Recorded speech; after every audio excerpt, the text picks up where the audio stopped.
Alors, ce que je vais vous présenter aujourd'hui, c'est des choses que vous ne connaissez pas encore, mais qui vont vous aider.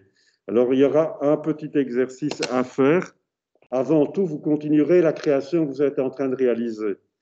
Donc ici, ben voilà, c'est quelque chose de relativement simple d'apparence. C'est un labyrinthe. Vous avez un élément qui est une étoile qui circule, qui s'agrandit, et vous avez une typo qui apparaît en vous disant « tu es le meilleur ». Bon, c'est un petit truc finalement assez simple que vous pourriez résoudre. Il y a un élément qui vous manque pour le résoudre correctement. C'est lequel? Apporter le fond à un labyrinthe, je ne vous demande même pas de le construire. Vous pouvez en télécharger un sur le web. Vous pouvez le vectoriser dans Illustrator, ce que vous ferez au cas où vous ne savez plus comment on fait. Vous pouvez donc mettre un fond de couleur, peu importe la forme de votre labyrinthe, mais c'est faire circuler un élément, le faire aboutir à un moment, faire apparaître, ici j'ai pris une étoile, vous pouvez évidemment prendre une étoile ou autre chose, et mettre un texte de félicitations quand on est arrivé à solutionner le labyrinthe. Alors, qu'est-ce qui vous manque éventuellement pour le réaliser?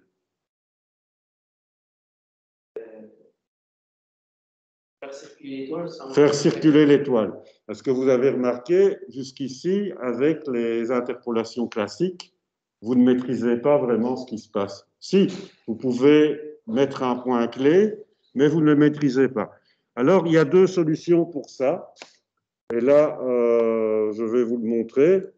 Vous avez ici, voyez, simplement, hein, parce que je vous donnerai souvent des fichiers comme ça, où vous avez en fait un calque. Le calque ici comprend le fond, donc c'est une image. Et ici, vous voyez apparaître l'étoile. L'étoile qui, dans la bibliothèque, regardez, c'est un simple symbole. Hein. Il est ici, je crois. Non, ça, c'est le texte du « tu es le meilleur ». Et ici, vous avez une étoile. Donc, il y a deux éléments graphiques. Et ici, vous avez un trait bleu qui apparaît. En fait, c'est la trajectoire. C'est simplement dessiné hein, au crayon ou au pinceau. Donc, il dessine une trajectoire et votre élément, ben, il circule autour de cette trajectoire. Et puis, vous voyez ici, vous avez la trajectoire de cette fameuse étoile hein, qui est sur ce calque-là. Et simplement, elle s'agrandit à un certain moment. Elle s'agrandit. Et simultanément, tout au-dessus, vous n'avez rien du tout au départ. Vous avez un point clé qui est vide. Ici, vous avez une petite étoile qui apparaît pour la première fois. Cette étoile, vous voyez, agrandit. Et ici, on est bien dans une interpolation classique. Elle arrive. Alors, au début d'Animate, enfin, il y a longtemps, au début de Flash plutôt, effectivement, on utilisait le chemin.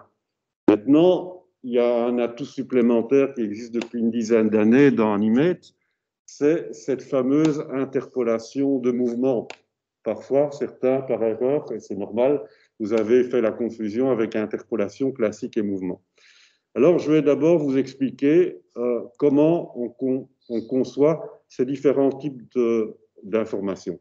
Pour l'exemple, je vais vous donner un petit exemple. Je vais donc copier simplement, puisque vous le savez, on peut copier les symboles. Je vais copier Star Dancing, qui est le petit élément ici, que vous pouvez visionner ici. Hein, donc, voilà.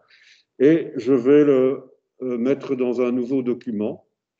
Et je vais faire deux types d'animations. Une avec un chemin que je vais tracer comme pour le labyrinthe, et une autre avec une interpolation de mouvement. Ce sont deux choses nouvelles. Alors, je crée mon document, voilà, tout simplement. Je dispose ma petite étoile ici. Comme vous le savez, pas petite, elle est grande finalement. L'étoile, elle est fixe pour quelle raison? C'est parce qu'il n'y a pas encore de timing sur la ligne du temps principale, la timeline. Donc, bon, qu'est-ce que je vais faire? Bon, je vais simplement réduire ici l'étoile parce qu'elle est un peu trop grande. Je vais donner un timing, on va dire, de 5 secondes, un parcours de 5 secondes. J'insère une image clé, donc ce qui veut dire que, par exemple, mon étoile, elle aboutirait quelque part ici, mais je veux qu'elle ait une trajectoire complexe. En réalité, quand je me place au milieu, ça vous le maîtrisez déjà, je peux insérer plusieurs choses. En fait, deux seulement. Une classique et une de mouvement. On ne peut pas faire, par exemple, une interpolation de forme parce que votre élément est un symbole. Hein. Donc, mais vous pouvez faire une interpolation de mouvement, ce qui est une chose nouvelle, ce que vous n'avez pas encore fait. OK, on fait l'interpolation de mouvement, et là, vous remarquerez, peut-être certains ont déjà remarqué, que cette interpolation de mouvement, en réalité, c'est une barre jaune qui se présente à vous, plutôt qu'une barre violette jusqu'ici. Alors, qu'est-ce que je vais faire? Mais simplement, c'est assez simple à utiliser. Je pourrais tracer un parcours. Je vais donc remettre ici, sur le premier point clé, mon étoile à l'extrémité de mon élément. Je prends la main pour le relever bien au centre. Je vais ici, par exemple, ça c'est purement arbitraire, hein. Je vais sur l'image 10, je prends évidemment mon outil de déplacement et regardez, je trace un élément. Ici, je vais sur une seconde, je trace un élément encore. Donc, je vais faire un petit voyage. Ici, voilà, encore, je trace un mouvement. Vous voyez, c'est angulaire pour l'instant. On va voir à quoi ça correspond. C'est aussi une ligne bleue. Ouais, et là, il rebondit. Là, bon, c'est un mouvement un peu compliqué, mais je pourrais très bien suivre une trajectoire comme un labyrinthe. Hein, c'est tout à fait possible. Et voilà. On peut amortir Oui, tout à fait. Et là, regardez maintenant, qu'est-ce qui se fait? Il suit une trajectoire, voyez, que vous avez plus ou moins dessinée. Alors, je vais répondre en même temps par après à la question que pose Geoffrey. Mais avant tout ça, je voudrais un peu regarder avec vous cette courbe. Et cette courbe, regardez, elle est faite en fait de points vecteurs, vous voyez. Donc, vous pouvez la déplacer. Vous pouvez éventuellement intervenir dessus. Vous pouvez la changer. Ouais, quand vous avez un point, vous savez le changer. Ouais, ça, c'est intéressant. Vous voyez, vous pouvez le déplier. Vous pouvez un peu faire ce que vous voulez avec cette courbe. Hein, vous pouvez. Donc, il y a moyen de jouer avec la courbe. Prenez les points, évidemment, hein, parce que sinon, vous modifiez des choses que vous ne voulez peut-être pas. Donc, ça, c'est une solution. Alors, question intéressante, est-ce qu'il y a moyen, par exemple, ici, vous voyez, il débarre quelque part sur les 5 secondes à la même vitesse. Mais peut-être qu'on a envie d'accélérer ou de modifier. Ici, je l'ai rendu un peu bondissant. Donc là, il faut toujours aller dans les propriétés, il faut toujours se situer quelque part vers là. Et là, vous voyez, il y a des éléments. Par exemple, vous êtes bien dans les propriétés, puisqu'on est entre les deux, et vous avez des accélérations qui sont proposées, par exemple. Donc, vous pouvez utiliser ici, par exemple, je vais accélérer. Vous voyez, il va plus vite. Vous pouvez mettre ici, accélérer, négative, il devrait aller beaucoup plus lentement, voilà. Il revient en arrière, on va voir ce que ça donne. Vous pouvez ici, vous voyez, hein, là il va lent, il va vite, hop, hein, vous voyez, là il y a un mouvement qui s'est fait. Donc là, il y a moyen effectivement de jouer sur la vitesse. Alors, sur la direction, ça, vous savez, il y a toujours moyen de le faire pivoter et ainsi de suite. Mais il y a encore moyen de travailler autrement sur les trajectoires. Et ça, c'est plutôt l'avantage des interpolations classiques. Donc ici, c'est tracer un chemin. Bon, maintenant, ceci, je le détruis, OK? Enfin, je le détruis, ouais, je le détruis. Je repars à zéro. Et là, je vais vous expliquer maintenant ce qu'on peut faire avec un chemin. Comment on fait un chemin pour le labyrinthe? Alors, ce que je vous propose tout simplement, ce sera de prendre sur Internet, vous tapez labyrinthe, ça devrait tomber, voilà. Labyrinthe, images, ben voilà, vous avez des labyrinthes. Moi, je vais en prendre, vous prenez ce que vous voulez, hein. Vous prenez un labyrinthe. Ici, je vais simplement le télécharger. Donc, voilà, consulter. Ah ouais, il y a plusieurs labyrinthes là. Ok, bon, je vais prendre celui-là finalement. Ouais. Soi-disant, il faut s'inscrire et tout. Alors, quand vous avez des trucs qui sont un peu embêtants parce qu'il faut s'inscrire, n'oubliez pas que vous travaillez dans le vectoriel. Ce que moi je fais, ici par exemple, je ne peux pas capturer le truc parce qu'il y a plein de démarches. Je fais simplement, pour un graphisme simple, une copie d'écran. Je suppose que vous savez comment faire une copie d'écran. Oui. Ben, une copie d'écran, je répète vite, hein, c'est commande Shift 3, vous faites toute la copie d'écran. Voilà. Et alors, commande Shift 4, là, vous sélectionnez une partie. Par exemple, je veux uniquement le mot s'inscrire Google, je le sélectionne avec la cible. Voilà. Donc, et chaque fois, par automatisme, vos copies d'écran se mettent évidemment dans votre bureau. Ici, je vais prendre la copie d'écran, celle-ci. Je vais vite l'installer dans Illustrator. Je vous remonte un petit truc dans Illustrator parce que je dois être sûr que vous fassiez les choses correctement au niveau de la vectorisation. Alors, il y aura tout le temps, ça c'est une façon de travailler, je ne dis pas que c'est comme ça partout, des méthodologies pour, par exemple, dessiner, peindre dans Animate, ça c'est un choix que vous ferez, ou plutôt dessiner dans Illustrator. Quand vous commencerez à avoir un graphisme plus complexe et que vous dessinez, je vous dirais quand même qu'il y a intérêt à le faire dans Animate. Je n'ai pas le temps pour l'instant, parce qu'on doit faire beaucoup de choses, de vous apprendre le dessin, tous les outils de dessin, leur subtilité dans Animate. Mais on pourrait y aller progressivement selon vos besoins. Alors ici, simplement, j'ai l'outil de vectorisation de l'image. Hein, c'est assez simple comme vectorisation, puisque c'est du noir et blanc. Je mets en mode aperçu. Ben, voilà, il n'y a pas grand-chose. Il y a deux couleurs. Je le décompose, évidemment. Vous voyez, c'est vectorisé. Ça, vous connaissez. Alors ici, c'est la première chose qu'on fait. Alors ici, j'ai un truc dont je veux me débarrasser. J'aurais envie éventuellement d'un fond de couleur pour mon élément. Donc, je vais me débarrasser du blanc. Alors, comment se débarrasser du blanc? En fait, je viens de le faire. Je l'ai sélectionné, voilà. Et il a disparu. Et maintenant, voilà, tout simplement, j'ai cliqué avec la fiche blanche plus dans le blanc. J'ai uniquement l'élément noir auquel je pourrais attribuer par après la couleur que je veux. Alors, je vais l'enregistrer. Voilà, je vais l'appeler labyrinthe, évidemment.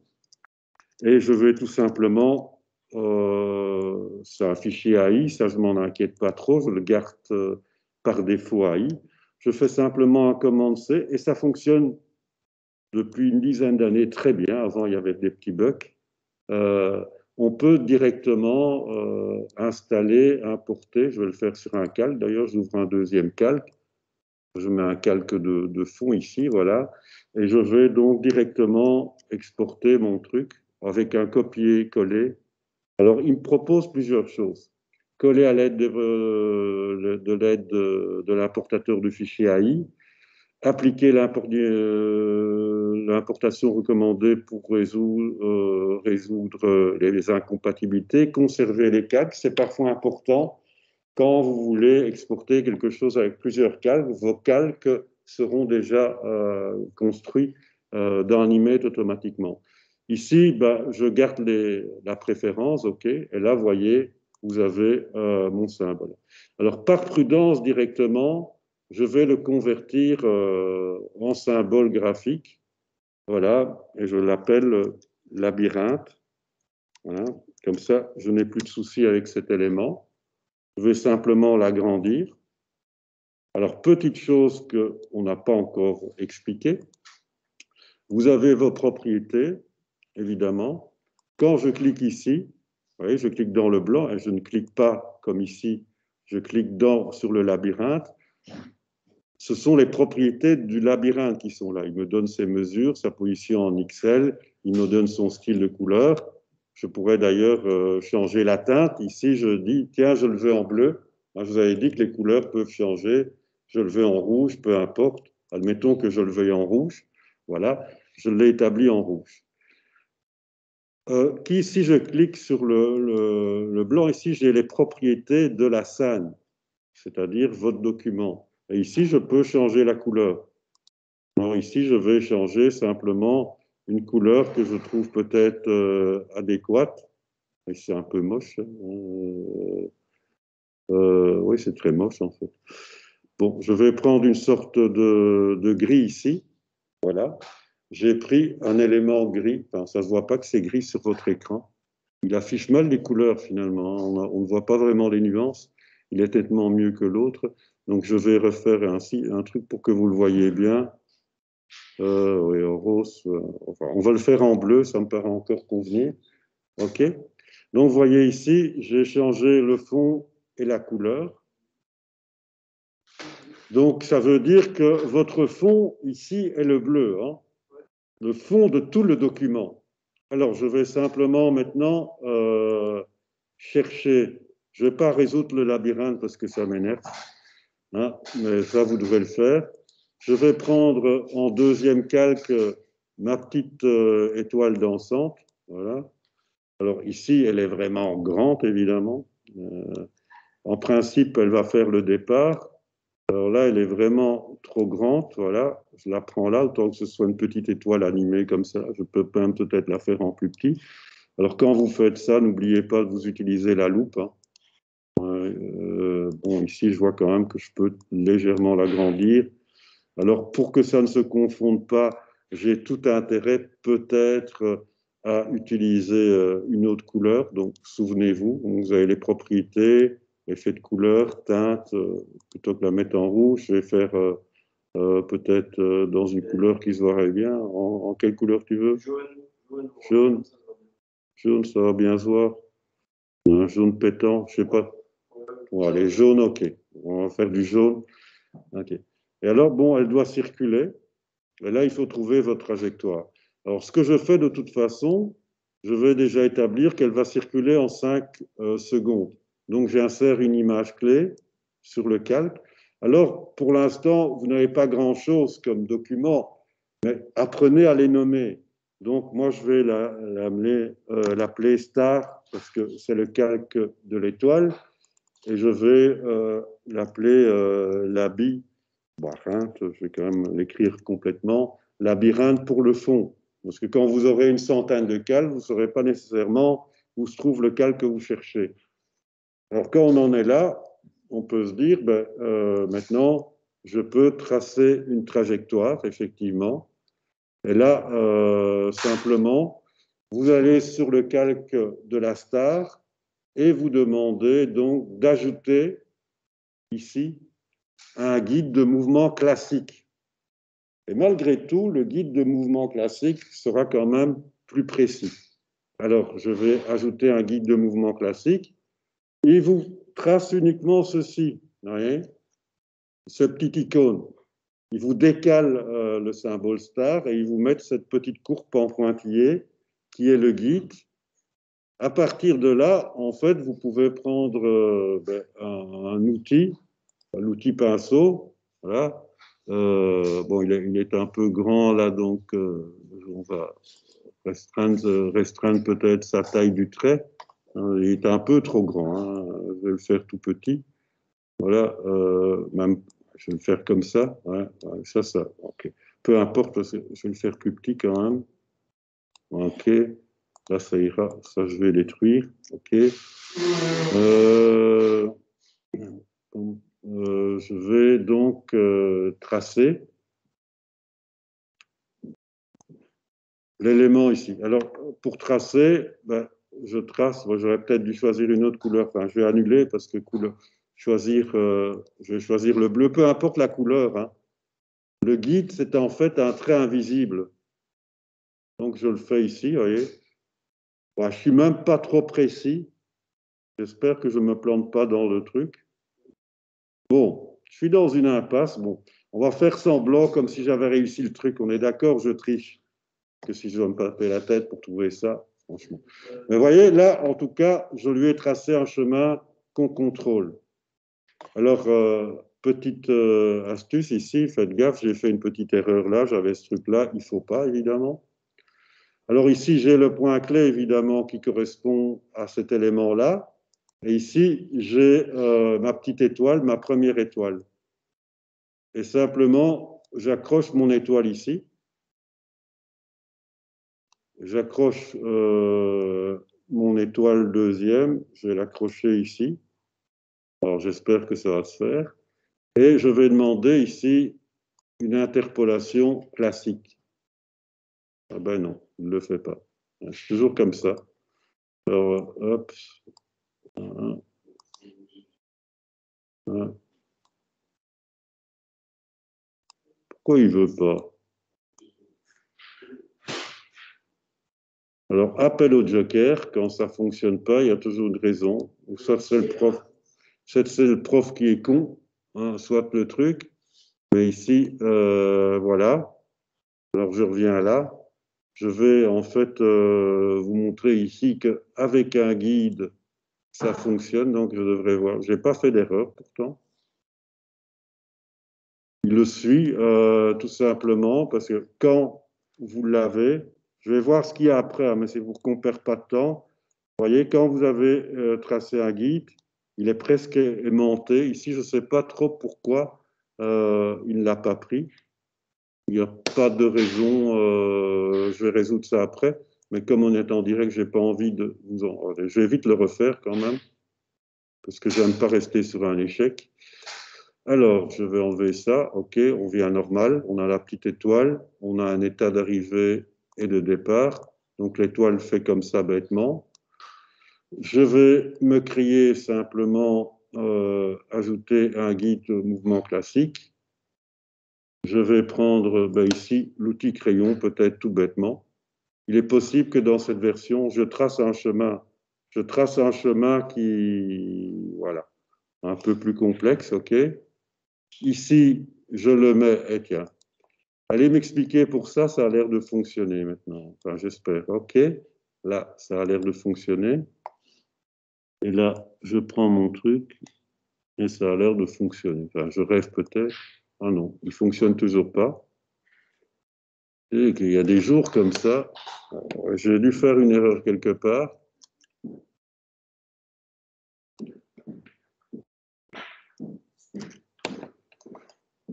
Alors, est-ce qu'ici il l'a pris? C'est peut-être moi qui m'y suis mal pris. C'est le truc qu'on fait 100 fois qu'on réussit toujours et quand on le montre, on ne réussit pas. Alors là maintenant, ah non, ah voilà, vous voyez, maintenant il suit là, c'est moi qui l'avais mal positionné. Vous voyez, maintenant il suit la trajectoire que je lui ai donnée. Alors question, par exemple, il va arriver en son centre. Il est évident qu'à partir de là, par exemple, quand il commence à rentrer, on va dire, dans le cercle du centre, je pourrais imaginer insérer une image clé. Ici, je suis bien dans une classique, hein. Et là, je pourrais simplement l'agrandir. Voilà, l'agrandir parce qu'on est arrivé à la fin du circuit. Alors, on va déjà voir ce que ça donne. Vous voyez, ça donne un truc comme ça. Hop. Ouais, là, ça va très vite parce que, évidemment, on n'a pas le temps pour que le personnage s'exprime. Donc, on va lui donner quand même 2 secondes. Pour prolonger ça, vous n'avez qu'à sélectionner les 3 images du calque et insérer une image. Ça va prolonger votre animation. Et là, ça vous fait ça déjà. OK, donc il suit un circuit précis. À partir du moment où vous avez fait ça, maintenant, on va un peu revoir ce que nous racontait Geoffrey. au niveau notamment de la vitesse et de la rapidité. On pourrait imaginer, je voudrais que ça commence lentement et puis que ça aille plus vite et que ça accélère, on est d'accord. Alors vous avez ici, dans les propriétés de l'interpolation, et ça c'est uniquement pour l'interpolation classique et pas l'interpolation de mouvement, et vous verrez, vous avez évidemment rotation et tout ça, vous connaissez déjà maintenant, mais vous avez ici accélération, toutes les propriétés. Alors, et vous avez ici une courbe classique is. No is. Alors, regardez, par automatisme, il vous dit is in. Donc, il s'introduit là-dedans, OK? Is in out. Ça veut dire que, c'est ce que j'ai fait ici, voilà, is out. Vous avez ici un truc plus lent et un truc plus rapide. Enfin, je crois que c'est ça, parce que parfois, comme je suis un peu dyslexique, je me trompe. Et on va tester maintenant ce que ça donne. Et regardez. OK, il a changé de rythme. Ce qui veut dire que ce paramètre d'accélération, en fait, vous pouvez le changer comme vous l'entendez. Hein. Vous pouvez faire, vous pouvez jouer. Il y a plusieurs possibilités. Ici, par exemple, si on va faire un truc élastique, OK, on va voir ce que ça donne.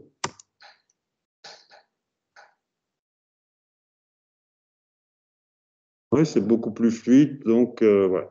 Alors, vous pouvez tester ça. Le mieux, c'est de le tester sur une ligne droite d'abord, hein, pour voir vraiment les différences. Bon, ça, c'est une chose. Alors, pour finir en beauté, évidemment, pour ce petit exercice que vous pouvez aménager comme vous voulez, il vous faut un texte qui apparaisse. Alors, il y a plusieurs solutions, mais je vais vous faire simplement un nouveau calque. Nouveau calque, attendez, je me suis trompé, le calque au-dessus, évidemment. Alors, le calque a toujours un point clé vide et je vais demander là simplement que le texte apparaisse à partir, en image vide. Je vais créer ici, sur la dernière image, insérer une image clé vide. OK? Et là-dessus, je vais taper pour l'instant le texte. Alors, je vais écrire des petits poissons. Hein. Non, ce n'est pas des petits poissons que je vais écrire. Je vais écrire quelque chose dans je ne sais pas, ouais, simple, OK. Hein, je écris super. Voilà. Super. Alors, c'est un peu gros, vous le conviendrez. Hein, donc, mais surtout qu'on va le faire petit. Alors, super, je fais ça évidemment dans une typo beaucoup plus raisonnable pour l'instant. Alors, super ici, OK. Et donc, le texte apparaît. Donc, il ne va pas apparaître longtemps parce que là, vous voyez, il a juste le temps d'apparaître, vous ne le verriez même pas. Donc, pour qu'il apparaisse, je vais prolonger déjà l'animation à 10 secondes en tout cas. Insérer une image, tout simplement, pas d'image clé ici. On va déjà voir ce que ça donne. Donc, OK, il circule, il apparaît, il agrandit. Vous avez super qui apparaît, et super apparaît pendant 2 secondes, évidemment. Alors, ce qui est amusant, ce serait de faire que super, comme sur ce que je vous ai montré, apparaisse au début tout petit et n'apparaisse presque pas. Donc, pour ça, il y a une solution, c'est faire simplement, donc d'abord, probablement, le séparer, le texte. Alors, le séparer, vous voyez, c'est un truc qu'on n'a pas encore fait pour l'instant, donc je vais agrandir un peu pour que vous voyez bien. Le texte se met par caractère une première fois, séparé une deuxième fois. Cette fois-ci, il est clairement vectorisé. Hein, vous voyez les petits points de la vectorisation propre à Animate.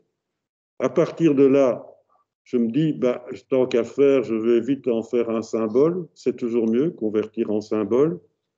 j'appelle super, hein, donc voilà, je sais que c'est le texte super. Ça devient un symbole, donc j'ai plus de jeux avec.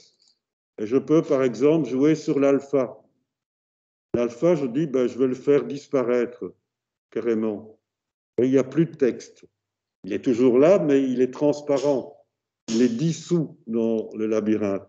Et je vais dire qu'au bout de la 8e seconde, insérer une image clé, le texte ici, donc je clique bien avec mon outil dessus, je suis bien sur l'image 8. En alpha, je vais le faire réapparaître progressivement. Voilà. Donc ça va adoucir les choses. Et à partir de la 9, non, même jusqu'à la 10, je prolongerai une animation qui fera 12 secondes. Je vais insérer une image clé ici.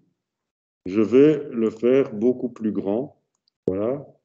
Et en même temps, il va se déplacer peut-être à proportion du personnage. On ne va pas le faire plus grand. Donc j'ai ceci. Et là, je prends de préférence une interpolation classique aussi. Ça, c'est à vous de voir hein, ce que vous ferez. Alors, maintenant, le problème, c'est que je voudrais quand même qu'on s'arrête un moment sur l'image. Donc, je vais la prolonger jusqu'à 12, insérer une image. Et donc, j'obtiendrai une animation en 12 secondes avec un texte super qui apparaît.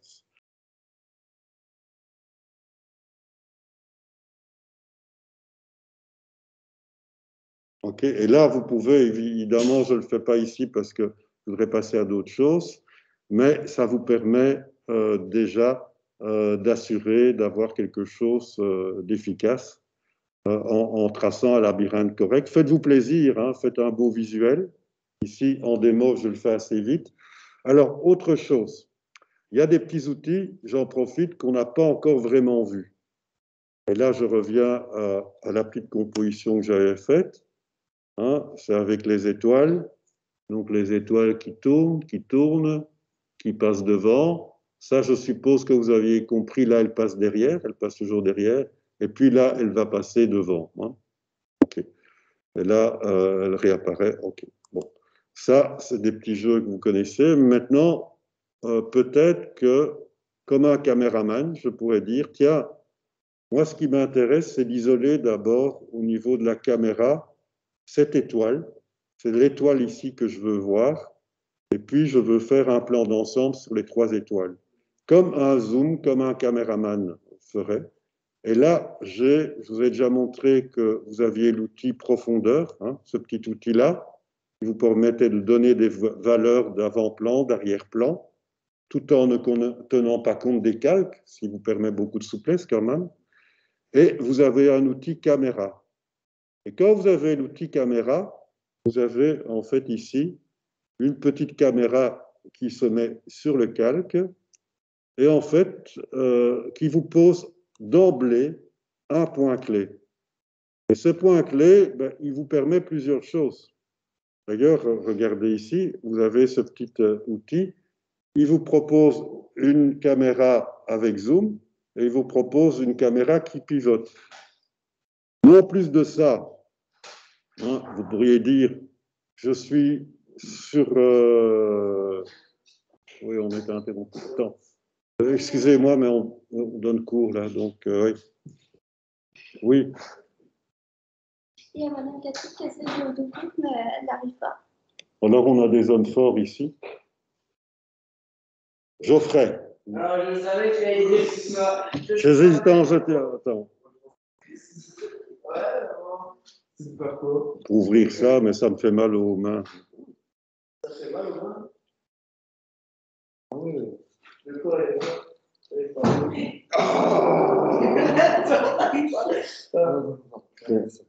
Au pire, moi je le tiens, c'est quoi? Moi je le tiens, toi, on enregistre, hein, ça passe à la caméra, tout ça. Ah, ouais, c'est ce qu'il faut faire. Hein. Allez. Oh là, là, ça marche. Oh putain, ma oh yes. Voilà, super. Alors, le salaire, c'est 2 chocotov et 1 chocotov. 2 chocotov et 1 chocotov. Ça va, il faut des bonifications. Non, ça m'a dit, ça va être Ok. Bon, dites, comme ça enregistre, merci pour le service. On repasse vite ici à notre fameuse caméra. J'ai un point clé. Et regardez ici, par exemple, je peux zoomer. C'est intéressant de zoomer. Mais ce que je peux faire aussi, je peux, par exemple, je suis sur le premier point clé, je peux déplacer ma composition.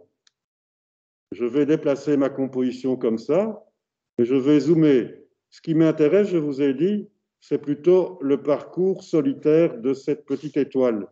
Donc, je vais zoomer très fort sur l'étoile. Vous voyez, elle est hors champ maintenant. Ce qui veut dire, si je lance ma composition de cette façon-là, en gardant uniquement le point clé, on ne verra qu'à un moment l'étoile bleue, et puis on verra un écran blanc. C'est logique, puisque ça disparaît. Donc j'ai ça, voilà, vous voyez juste un petit, vous voyez un détail. Donc ce qui est bien, c'est de dire, ben, à la deuxième seconde, puisque je pense que son mouvement, il le fait, même pas sur une seconde, on va ouvrir progressivement, insérer une image clé, on va dézoomer ici,